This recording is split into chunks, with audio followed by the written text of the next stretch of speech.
Hello, everybody. Welcome back to the Flop Podcast, episode 14. This is Daniel Spiller. And this is Preston. We are going to be right back after a short musical interlude.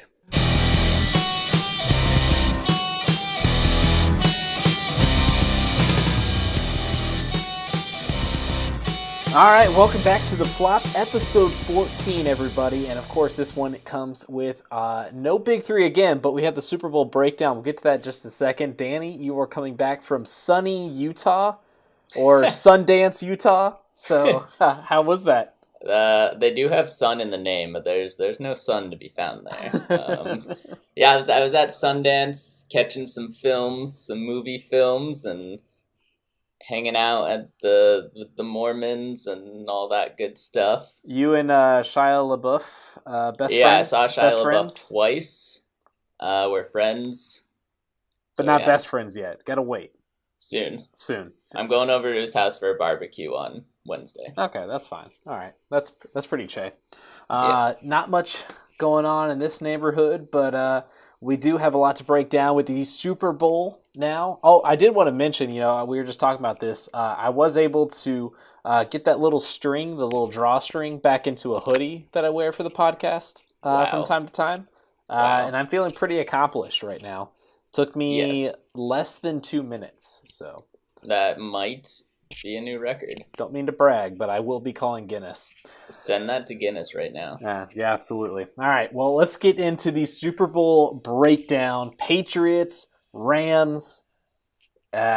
Unfortunately, we're going to start off with the Patriots. And this is kind of one of the big quotes coming out of the week leading up to Super Bowl week. There's a pregame week to the Super Bowl week, which is the pregame to the Super Bowl. But one of the big quotes coming out of that pregame week is Tom Brady was asked, if this might be his last game, to which he said, 0 chance. Danny, does that just warm your heart? I'm all fuzzy and warm inside. Mostly because I'm wearing my Uggs right now, but also because of that quote. Well, those are Tom Brady's Uggs that you're wearing. It is funny, though. I was like, maybe if he wins the Super Bowl, he'll retire. But he said in the interview, I'm playing till 45. That's it, pretty much. Do we get to 45 and he doesn't make the Super Bowl and you think he comes back again? Ooh, that's a good question. Yeah, these are the things you got to think about. Too bad good thing for me, don't have to worry about that, because Brady has actually been to the Super Bowl more times in his career than he has missed it now. That's How absurd. you like that? It's absurd.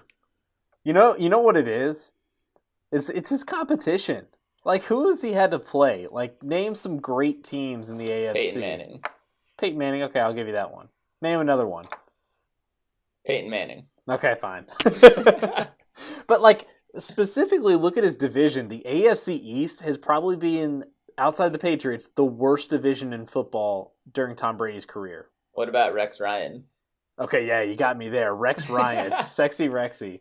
No, absolutely not. And then the Buffalo Bills, they've had a couple decent seasons, but never. Chad Pennington. Yeah, for which one? The Jets or the Dolphins? He throws the ball as far as Brady, but somehow is not as good. Well, he can throw it clear over the Hudson River. At one time. Yeah, in that one commercial. That may or may not have been, edited or something. Definitely I don't know. No. But you bring up an interesting point here. Your boy Tom Brady, my boy LeBron, both known for going to a couple finals, championship, title appearances. Both 8 in a row. 8 in a row, yeah. Is it similar? Yeah, it is exactly similar. But well, here's something that interested me is, as LeBron's gotten a little older, he takes it a little easy in the regular season and then ramps it up in the playoffs. Don't you dare. Generally, Brady kind of brings it all the whole regular season, right? He's not taking games off. But this year in particular, we're seeing the regular season. The Max Kellermans are saying, maybe Brady's losing it. And then we get to the playoffs, and Brady's like, yeah, you can hit me every play. I don't care. So I think maybe he's saving himself a little bit in this regular season. You're loving Max Kellerman, aren't you? He can go on the air every day and talk about Brady. I love it. I will say you mentioned LeBron going, a little bit softer in the regular season. Like they've got 82 games, man. Like give them a break. That's a lot of games. Tom's got 16 games, or 12 if he decides to smash another cell phone. So I mean I think to give him a little break, like sure he takes it easy for about 20 games or so, but in the long haul that's it's not that many an 82 game season. That's true. So here's a question. How fired up do you think this Patriots team is? Because it seems like they only listen to Max Kellerman. Just 24/7 loop it when you hear the way they talk. Do you think they scout who is the one TV guy that hates on us the most? And that is who everyone is required to watch.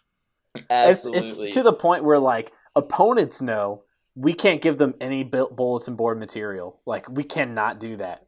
They're smarter than that. They finally figured it out this many years after Tom Brady and Bill Belichick have reigned supreme in the AFC and in the NFL for that matter. They finally figured out we can't do it. So the Patriots we got to get it from somewhere. So thank you, Max Kellerman. They just get it from Edelman yelling, "You're too old" at Brady all game. All game long. Oh my gosh. What did you think about Brady meeting with Mahomes after the game? That was kind of a rare move, I feel like. Hey, greatness recognizing greatness. I mean, I think Patrick Mahomes is going to be, an elite quarterback in this league for years to come, especially, if he can stay in this kind of Andy Reid style offense and maybe that partnership continues on down the line. So I think that's simply what it is. It'd be like, here's a very similar thing is when Tim Duncan spoke after they won the NBA Finals against LeBron when the first time they played LeBron. I think that was 2005, 2006 maybe. And Tim Duncan took him aside and look, one day this is going to be yours. This is going to be your league. And so I think it's a very similar situation. Yep, that's true. I just feel like in basketball that happens a fair amount. In football, you don't see that very often. Oh, there's more players. Can't do that to everybody. Yeah. So I know we're talking about Patriots and Brady a lot. Got a little more to talk to you about. The Patriots lost the turnover battle 2-0 to Kansas City and still won the game. What do you think that says about the team in general? This is only the second time this has ever happened in a championship game. Yeah, I mean, I thought that was going to be the thing that won Kansas City the game last week, and the Patriots just somehow found a way around it. And I think this is the kind of Patriots team where it's they have such a huge chip on their shoulder. You can probably see it from space, how big the chip on their shoulder is. They're going to carry that into pretty much everything. And, they'll get a turnover there, and then they'll be like, you know what? Now more than ever, these guys are doubting us, so let's bounce back even more. And I mean, they got a touchdown right after one of those turnovers against the Chiefs. So I think it's just you almost don't want to turn them over because again, you're just giving them more to work off of. What do you think about this? So Peter King reported that the Patriots installed 8 new plays Sunday morning in the hotel room. I don't know. How do you even do that? Literally, I'm asking, how do you do that? How do you come up with 8 new plays just off on a whim? I read that the throw to Gronk, where he was down the sideline, the big catch in the fourth quarter, was one of those, and they'd never practiced it before. I mean, I can see when you have players like Brady and Gronkowski, and even you can throw Julian Edelman in that mix as too, and Chris Hogan as well. These guys they're on another level with each other, just mentally and on a connection level.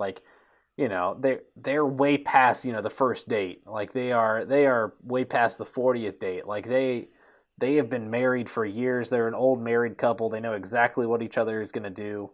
Yep. And so that's basically why they're able to do this kind of stuff. That pass to Gronk was, it had to be in the right spot, and Gronk had to get there. And as always, Gronk was there, and Brady put it on the right spot. Yep. Yeah, here's another question about one of Brady's trusty receivers, Julian Edelman. The last four postseasons has been pretty incredible. Do you think this guy is a legit Hall of Fame candidate, or do you think this is like a great player, not really Hall of Fame though? I believe with the Super Bowl appearances, I think he can make it happen. I think he's going to need to put together a couple more like solid regular seasons, and certainly this past year, missing a lot of games did not help with that. But I mean, like you said, like postseason, this guy turns it on. How much do the playoffs matter to you for a Hall of Fame candidate? I think, Like you personally, if you're voting, are you like, well, this guy, okay in the regular season, but amazing every playoff? Does that matter to you? I mean, you gotta put up numbers in the regular season. At the end of the day, you gotta make maybe a couple Pro Bowls too. But like look at Eli Manning. A lot of people consider him a Hall of Famer. Like, has he had the best regular seasons? No. Has he ever really been an MVP candidate? No. But he's won two Super Bowls, and that's what's going to take him to, a Hall of Fame someday. Yeah, that's true. All right, let's move on to the Rams a little bit. I guess first off, we have the conclusion of that insane missed penalty call. Fine, yeah. It looks like he got fined. Oh no. I love his comments afterwards. Like, he was just like, "Look, I got fined. Like, whatever." It doesn't matter. Like, you're in the Super Bowl. The crazy thing to me is, I don't know if you've seen this all week, but like, it's like this issue has gone to Congress. Like, there was a Louisiana congressman that was on the floor talking about this issue. Like, he had a whole poster of the hit that Roby Coleman had on Tommy Lee Lewis, and it's like, this is crazy, guys. The game, like, that game is over. They're going to the Super Bowl. It doesn't matter. Like, there are missed calls on both sides. Yeah, he's like, all right, so now that we're done discussing the government shutdown, time to move on to the NFL's missed hit. I think this might have taken before the government shutdown, honestly, with the way things are going. But yeah, it's bizarre right now, and I'm glad, like, yeah, throw him a fine, sure, like the hit warranted a fine. I'm good with that, but like, can we please drop it, Saints fans? Like, you're becoming a little bit too desperate right now. Yeah, I know that the Aints really wanted to make it to Atlanta, but maybe y'all can come next regular season and the Falcons will actually beat you this time. I heard there's like an obscure rule in the NFL like rule book that Roger Goodell could technically overturn the game and let the Saints go forward. Did you hear about that? Oh, I'm sure there is. I mean, I'm sure there's always that, but like, what is going to look worse? Like, just letting this call stand or overturning it? I think overturning it. If I were Goodell, I would do that all the time. Every year, I'd be like, all until right, you get the right team in there. Like, yep. Maybe just we'll end up with like New York and like Patriots Super Bowls for the rest of the time or something. Because God knows I don't want to see that anymore. So yeah. On to current Rams storylines. Jared Goff has had one of the incredible career turnarounds from rookie year to now. What do you think on this? The big difference is Jeff Fisher is not his coach anymore, and Sean McVay is. Like, that's the clear turnaround. Like, Jared Goff might have been out of the league if Jeff Fisher had been his coach for 1 or 2 more years. And I think people around the league realize that. And now Jared Goff is a definitive Pro Bowler / MVP candidate. Like, that's how good of a turnaround this is. And I mean, a lot of credit's got to go to Sean McVay. And no wonder people, are looking for anyone that's shaking his hand to hire as their next head coach, because he turned Jared Goff from a guy who was almost out of the league after just one season, and turn him into a Pro Bowl quarterback. So, I mean, he deserves a lot of the credit there. It does make you think about guys like Vince Young or RG3. Yeah. Like, what if they'd been on a better GM and coach? Maybe they would still be in the league right now. I wonder that about so many players in the NFL. Like, what if they just had a competent coach what if, Markel Fultz just had a competent trainer and a competent team doctor that figured this problem out, and then we wouldn't have to deal with it anymore. Like, you could say that about so many things because there are a lot of bad coaches out there, and there are a lot of, bad situations out there for guys coming into the league. That's why, it is so strange. Like, these players, like, take David Carr, for example. He was drafted onto the Texans, and he got sacked like a league record amount of times. He could have been a really good quarterback had he gone to a good team and not a, brand new team that had no offensive line. Like that, these great players from college are going on to these bad teams, and I know that's the way it has to be, so we can eventually have, competitive balance. But like, look at the Browns for years, man. Like, we'll talk about their dysfunction in a little bit, but yeah. Yeah, absolutely. Tell the people you found something interesting about Sean McVay that I didn't even know about. Tell the people what you found. It's been blowing up all week. Like, I was shocked. But Sean McVay was a wide receiver at Miami of Ohio. And they played Kent State a couple times. They're both in the same conference in the MAC. And on the other team, starting at quarterback, none other than Julian Edelman. Insane, right?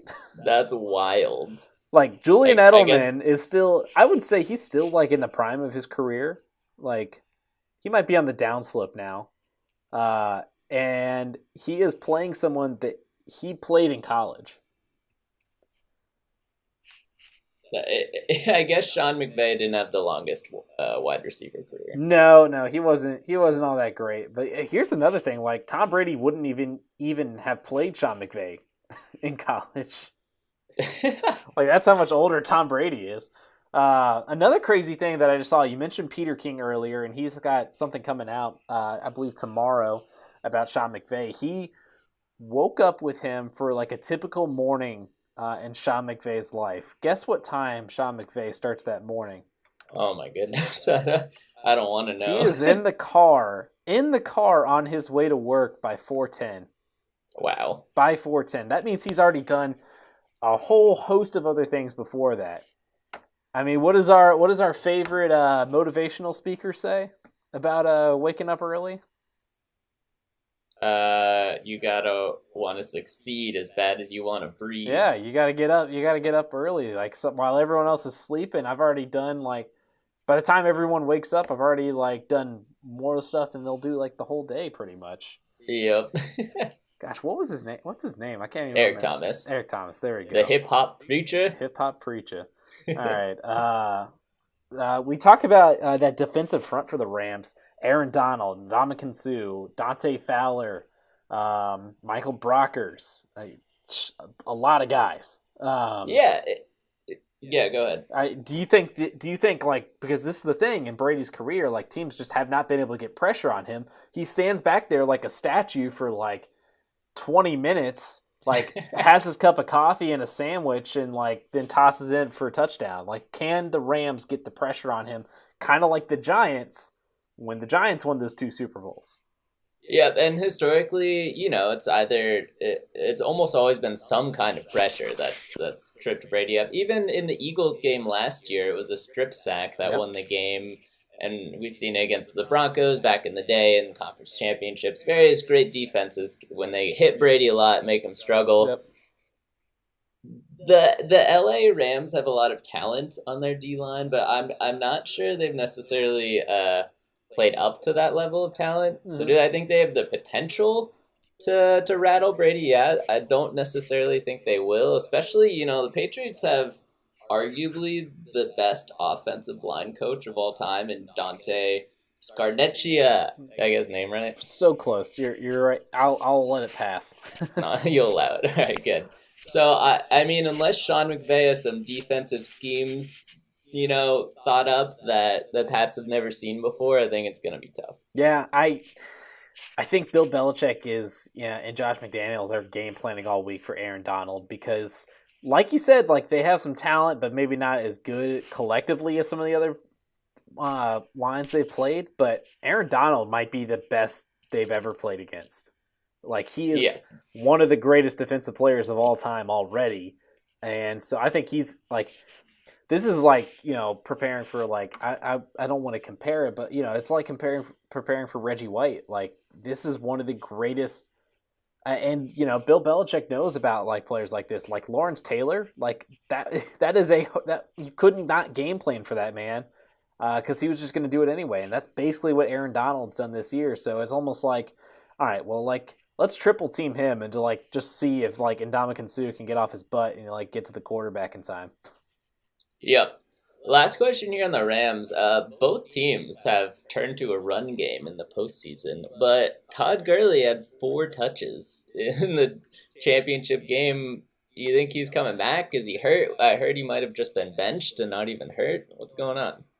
Yeah, he said this week, he will be in the Super Bowl. He will be playing. Dante Hightower has already said, he expects him to see a lot of Todd Gurley, and I think you should. Like, maybe this is some Sean McVay thing where he was like, it's a close game, but I think we could win without Todd Gurley, and then like we'll really have the Patriots guessing. Like we'll just use C.J. Anderson to like get us past the Saints, and that's what they did. I don't think that's what happened, but like I think. Todd Gurley is just too good of a player. He's the best running back in the NFL right now, and he's gonna do something out there in the Super Bowl. And if he has a good game, I think I really like the Rams' chances. All right, so in Vegas, Patriots opened as -2.5 underdogs, and within a couple hours, they swapped it. I'm assuming so many people were betting on the Patriots that they were like, we're gonna lose some money here. Time to swap this around. But who are you taking in this game? All right. So last week, or the week before that, for the predictions for the title game, I said I'd pick the Patriots in hopes that my prediction would be wrong. I'm going to do the opposite this time. I'm going to pick the Rams because I really don't want the Patriots to win another Super Bowl. But no, I do believe the Rams are going to have that recipe to win the Super Bowl. It does seem like, did the Patriots really like lose back-to-back Super Bowls that often? I mean, like, so can the Eagles beat them the previous year and then the Rams come back? It kind of feels like it's set up for the Patriots to win another Super Bowl, but I'll go against my urges there, and I will pick the Rams 38-35 on a last-second Greg Zuerlein field goal. Wow. To win it for the Rams. All right. I'm gonna also flip-flop. I'm gonna take the Patriots this week. I think it's going to be 24-21, and I just read that I think 89% of Vegas money is on the Patriots right now, so I'm in good company. Yeah, you've got a lot of good company, that's for sure. All right, couple quick more notes. There have been some big stories that dropped this week in the rest of the NFL. We've got Cleveland Browns, we've got Carson Wentz. We'll start with the Cleveland Browns here, and basically Seth Wickersham of ESPN kind of tied up the whole Cleveland Browns mess in a nice, beautiful bow. That's the best way I can put it. We constantly talk about how terrible the Cleveland Browns are on this podcast. Would you agree? Oh, I would. I mean, they are fodder for so much good material. We just could not talk about them. That's so true. The whole city of Cleveland, honestly, with the Cavaliers. But so basically, to give you a couple quick points from this article, so Hugh Jackson, we've talked about Hugh Jackson a lot on this podcast as well. Yep. So basically, when the decision to hire him came down, it was just when the Browns are kind of starting this Moneyball era. Like, they wanted to like bring the Moneyball of baseball to football and start this new revolution and everything. And so they had all these meetings about, all right, this is what we need in our next head coach. Like, we need someone that's going to be open to new ideas and all this stuff. And so they voted like 4-1, 5-1 to bring on Sean McDermott, the defensive coordinator for the Panthers, now the current Buffalo Bills head coach, as their new coach. And the only one that voted against it, Jimmy Haslam, the owner for the Cleveland Browns. He wanted Hugh Jackson. So everyone spent all this time saying, no, don't do this. And he was like, okay. Next day, he flies to Cincinnati and hires Hugh Jackson as their head coach. Like, that's just a taste of the drama. You got to read the whole article, and it's my rec of the week later on, because I was sitting at work and I was not getting any work done because I was just infatuated with this article. Another quick thing is, when the Browns were like struggling so much, the marketing team decided to put tweets from fans up on like the wall. They like projected it onto the wall and were like, look at this, and like look at what fans are saying. Like, we need to get better, and they used the hashtag DP for a dog pound. But hashtag DP is also, how do I want to put this? It can be pornographic. So basically, for about 20 to 30 minutes, they had pornographic images up on their wall at the Cleveland Browns facility. So, like, if that doesn't just spell like Cleveland Browns right there, that's pretty much it. So I definitely go read it though. The other bombshell report that came out was Carson Wentz. It's just reported that he's going to be the starting quarterback coming back next year. But an article in the Philly Voice described Wentz as egotistical, uncompromising, playing favorites, doesn't like to be questioned, doesn't take accountability. I mean, this was pretty big for someone who, I mean, he's not Peyton Manning, he's not Tom Brady yet, he's still early in his career. I don't buy it a bit. Like, I've seen so many teammates come out on Twitter this week and like defend their guy, and like I've seen people, players get interviewed at the Pro Bowl and stuff. They're all behind Carson Wentz. And honestly, like, this is the first we're hearing of this. I highly doubt that. Like, I feel like we would have heard this before. Nick Foles? You think Nick Foles said it? I don't know. Maybe Nick really wants to stay in Philadelphia. I thought he'd be a great fit in Jacksonville, but I guess not. I'm not buying any of it. All right, that's fair. We'll see. I mean, if it is true, he's going to go the way of RG3 really fast, which is injured, disliked quarterback out of the league. Yeah. So we'll find out next year. And third string for the Baltimore Ravens. Yeah. That's the cycle. Yep. All right, well, we are done with the NFL. We will be back with the NBA storylines. We got all-star picks and all that. I showed Danny how I am always right. He is never wrong, and he is never Beyonce. I'm always Beyonce. All right, that's coming up next.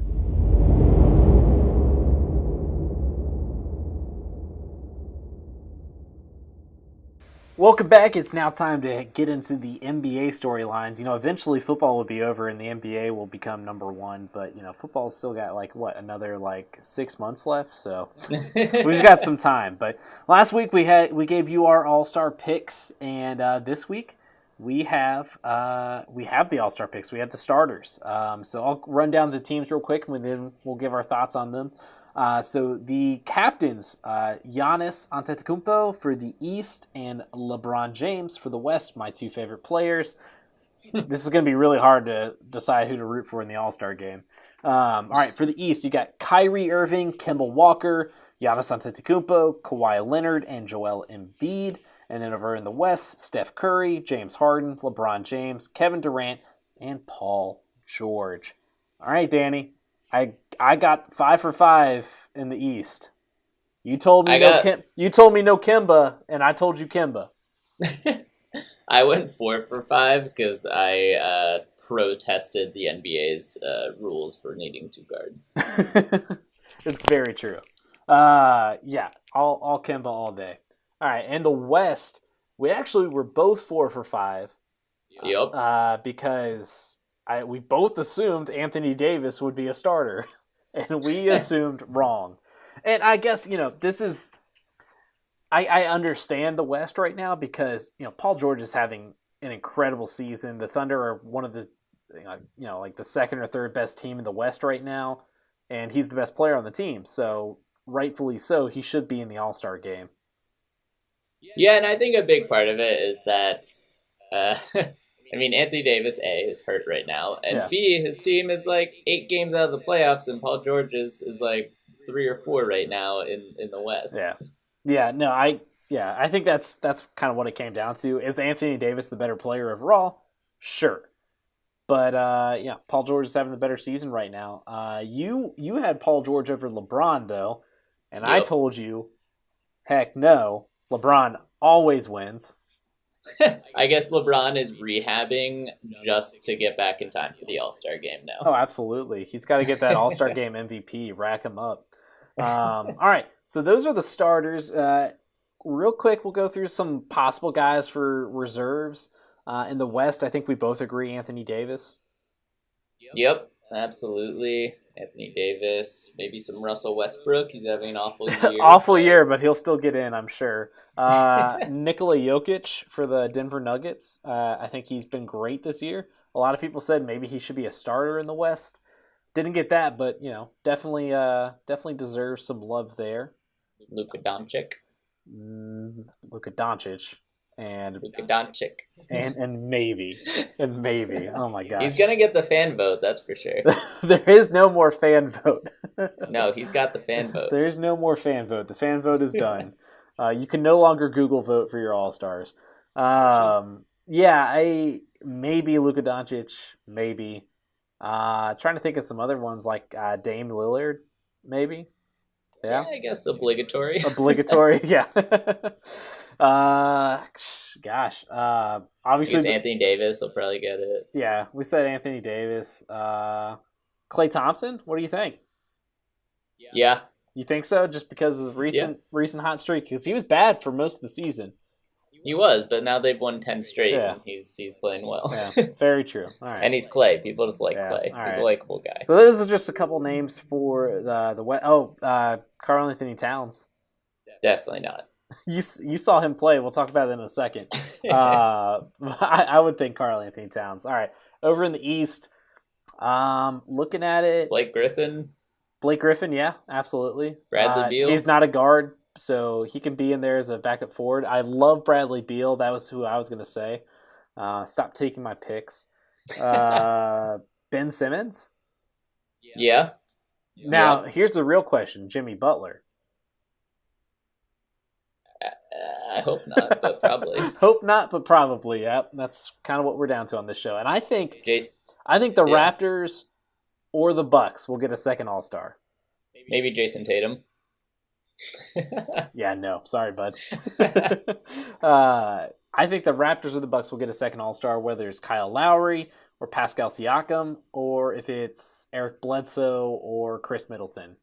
It better not be Kyle Lowry because he is playing awful this year. He has not been great. He's been okay when Kawhi sat out, but he has not been great overall.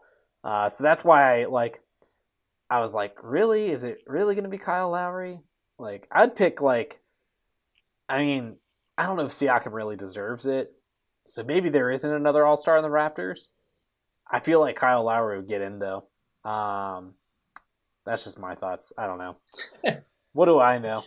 Someone who's probably not making the All-Star team, but is finally coming back to play. Chris Paul coming back to the Rockets. Yeah. Is this going to be a much-needed boost for them? I'm interested to see because, obviously if Chris Paul is back, you're taking the ball out of James Harden's hands. And as we have seen this year, James Harden likes to have the ball in his hands. You do wonder just how long can James Harden play like this though before he just exhausts himself? Yeah, no, that's a big question. Yeah, they actually just played. So let's see. They played the Orlando Magic. Let's see how our buddy CP3 or Cliff Paul, whichever you prefer, played 25 minutes. He had 12 points, 5 rebounds, 6 assists. Solid stat line for coming back from an injury like that.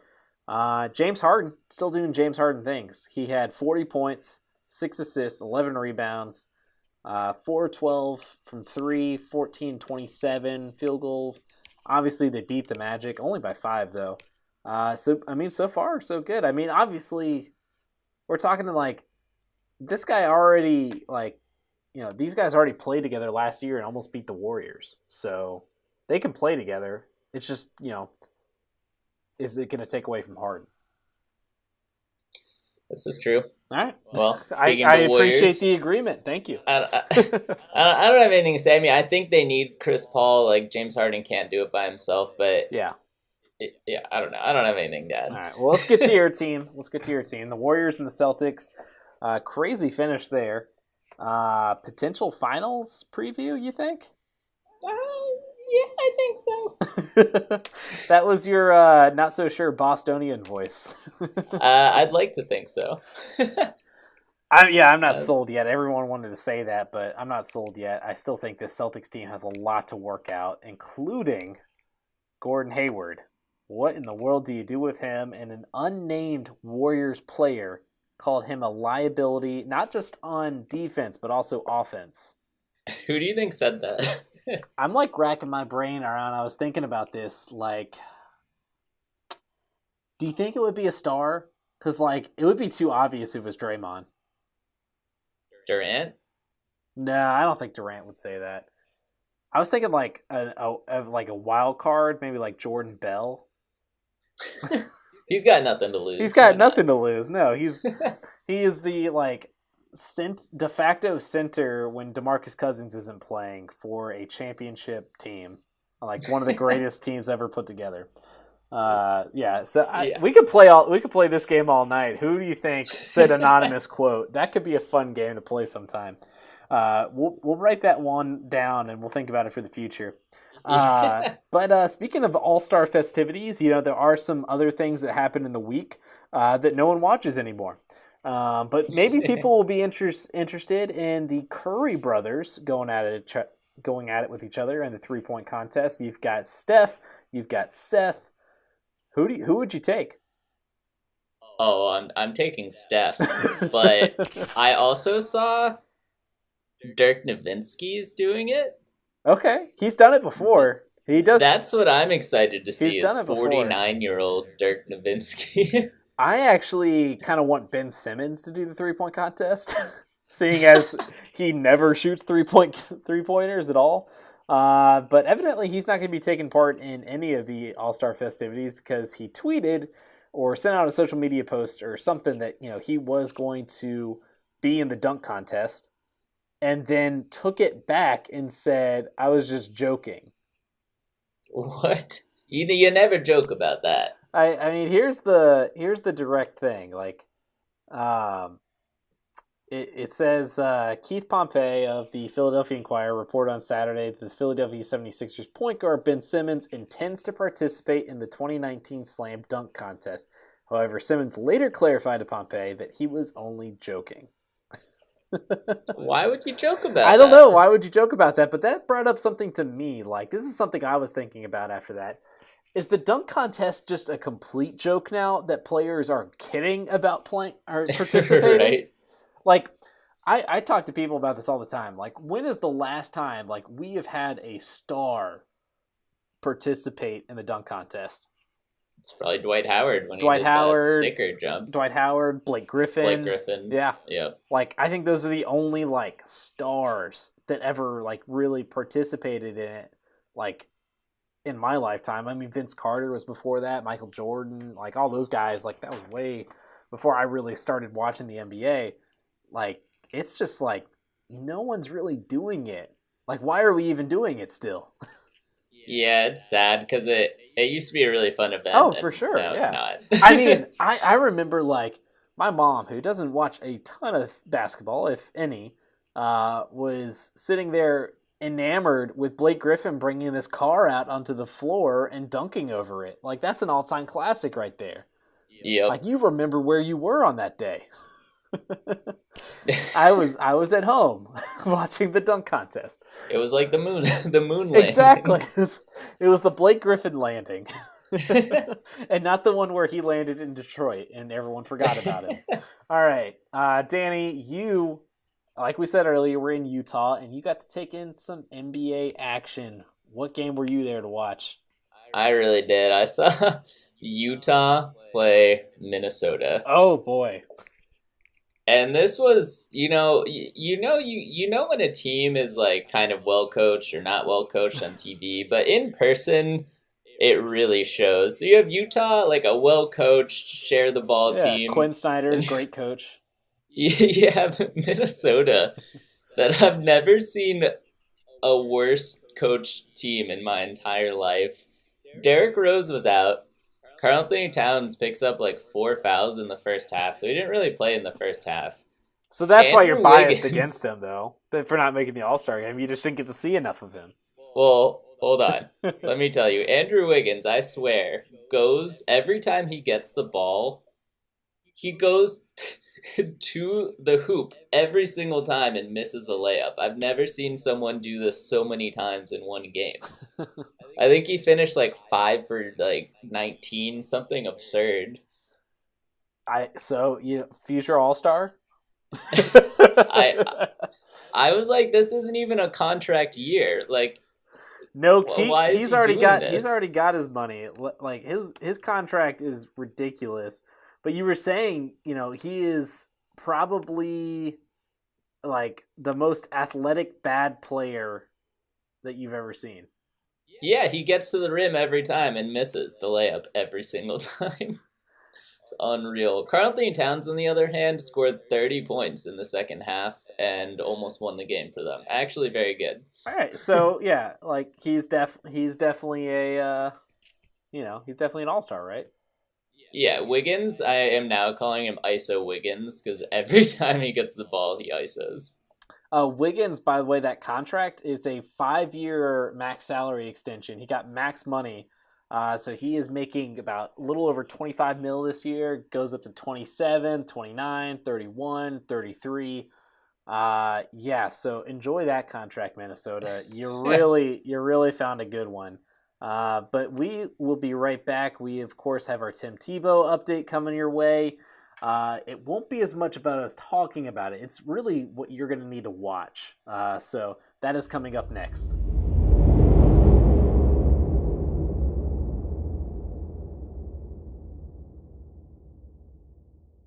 All right, guys, we are back. Thank you once again for sitting through a 60-second Brita commercial break. Good. All right, first up, our Tim Tebow update. We have updated you before that he is making a movie. Tim Tebow has just now released the full trailer on his Twitter page. And wow. Like, this is a movie of epic proportions. Like, the world may never see a movie like this, except it's already seen this movie like 5 times. But beside the point, he dropped the trailer. We'll post the link. Go watch it. It is. It's a trailer. It's a trailer. Yeah, that's enough. That's all we can say for now. All right, Elon update. What do you have, Danny? Well, first of all, we have Elon men's basketball getting a win. Woo! Finally, we are 7-15 on the season, and we just beat the UNC Wilmington Seahawks. All right, who's your player of the week? Player of the week for me is gonna be Your guy. I'm gonna go with what's up. Your guy you picked last week had 32 points in this game. Yeah, I know. You're welcome. But this week, who gets the Danny bump this week? Chuck Hanna. Oh, okay. A freshman. Never heard of him. Starting lineup, 0 points. Ooh. And he was a starter, He's a starter. That's what you call making... What's that? He's a starter, though. Yeah, that's what you call making the team better. Yeah. You sacrifice your own points for the victory. Glue guy. Yep. All right. You had one other one? One other Elon update.